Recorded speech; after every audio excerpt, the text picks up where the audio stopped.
Every day, we are bombarded with images of appetizing foods, shiny houseware, the many appealing products in magazines, brochures, on billboards that are all designed to stimulate our desires to act and to purchase. And if you study these images and photographs, you realize that professionals have to spend a great deal of time setting up these shots so that you will stop and look. My crew and I went to Mumbai to meet one such photographer, Pereira, who admittedly has a natural affection and affinity for the inanimate, particularly for food and for jewelry. So our first stop was a restaurant called the Noodle Bar. Now, one would imagine that it would probably be easier to create desire for a person or for a product being used by a person. But how do you create desire for the inanimate? Well, by bringing it to life, which is easier said than done.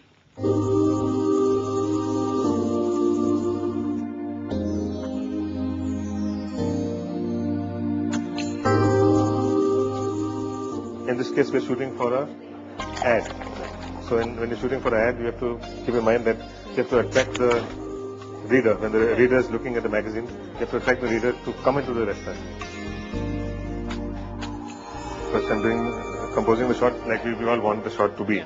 With the side, top, adjustable. Then the lighting is adjusted. The lighting is quite basic actually for the thing.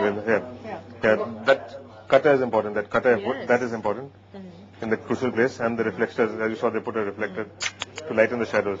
All those noodles, you're getting a highlight on the noodles, you're getting a shadow. It would all be, there'll be more highlight and less shadow, so then you won't get the molding. See, it's bright here and it's dark here. So to get the molding, otherwise you would get all white, you won't get the molding on that. Lighting has to be right to get the texture of the food right. And then the stylist is important. There should be a stylist who can style the food.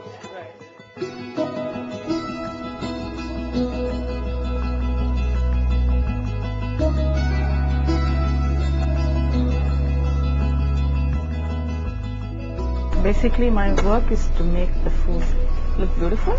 Everybody must eat it off the page. Must want to eat it off the page. And what do you do to the noodles and to the food to make it look like more this. This is what came out of the chef's kitchen. You know, this is great to eat. What I will do is not really cook everything through. And I will... So as to keep it looking fresh. Really fresh. As if it just otherwise it probably begin to look limp. Absolutely. Right? Absolutely.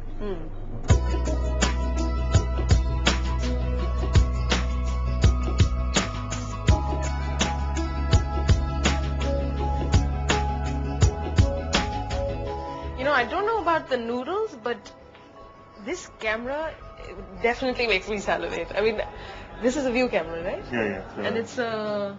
Sinar, S-I-N-A-R, Sinar. But I use a view camera for most of my still life work, industrial work. As a standard? As a standard, yeah. And is this a film camera? No, it used to be a film camera. Now, how old is it? This camera is 24 years old. Wow. So the camera is the basic camera. It's built on, as you know, it's a view camera which is on a pinhole. Completely old school. The pinhole, old pinhole camera. Fancy pinhole camera. So earlier there used to be film going on there. Now there's a digital back that goes in here. Oh, so the digital back goes in where the film, would have... Correct, exactly. Where you would slide the film in. Cool. And it's connected to the laptop.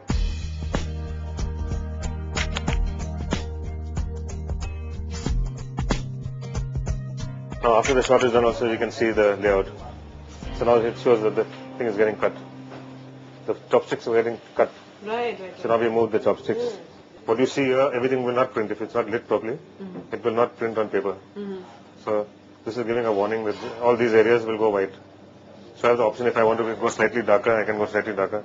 And that is called technology. It's like a big Polaroid, and if now something like this has to be changed, what will be done. So you don't have to quite look into your camera. No, this is a viewfinder. So now I've seen everything. What I'll do is now she's come here. So now I'll just focus on this. I think it's really interesting that you compose in black and white. When you're composing without color, you're unbiased. Otherwise, the color gives you a bias. So there's the advantage of being black and white. So when I'm composing only shapes. I'm not worried about color. Oh. So there's an advantage to composing in black and white. What about your camera angles? What do you do to your camera angle to get a more three-dimensional feel to the food? Basically, it should be like a eating angle. Food sometimes is you can go bang on top. Bird's eye view. That also looks interesting. But if I went too low, I wouldn't see the food. If I went too high, it would look odd. So this is like a eating angle sort of thing. So another thing, the props in the background is kept subdued. So only the food is standing out. Right. If you had used colored bowls and something, it would take away from the food. It would take away from the food. Yeah.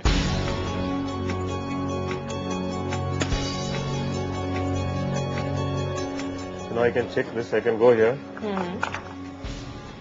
I can check on the sharpness of whichever area I want to be sharp. Now this area will be blurred because we want it to be out of focus. Want it to be the main dish is the noodle. Right. That's just a accompaniment. Okay, now you ready? Only this noodle is a little bit ordered. That's where the tweezers come in handy, huh? Tell me, what are the advantages of being able to make a digital photograph on a film camera? This camera has got movements. Right. Now, he doesn't want the full thing sharp. If he wanted the full thing sharp, then I could bend this. The moment I have to bend this, and then the full thing will be in focus. Right. So there's a way of doing it in focus. So the advantages of the view camera itself. Then if you want to move slightly here and there, with a normal camera I'll have to move the camera. Here I can just move the front.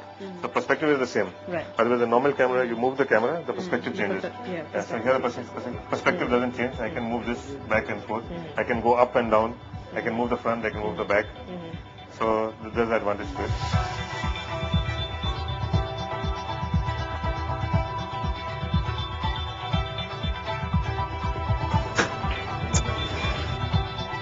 What happening, Subhangi?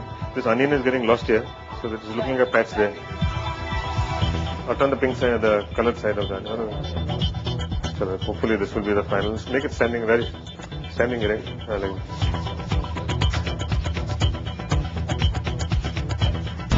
Okay, good. The man is happy. Anyway, this is done. Cool. Now we'll start preparing for the next one.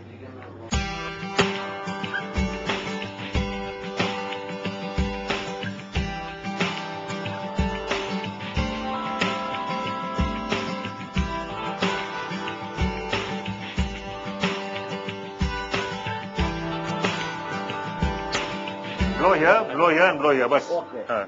What you did earlier, do same thing but ulta, starting from back. So they get a fresh one in front. And then duck. And duck. I don't know if you can tell with the level of coordination between the smoker who's sitting under the table getting a little high from too much smoke and the beer pouring and this time start from the back and go last one in front. I think this is nice. Think beer shot mila barabar na? So, huh? Yeah, the perfect.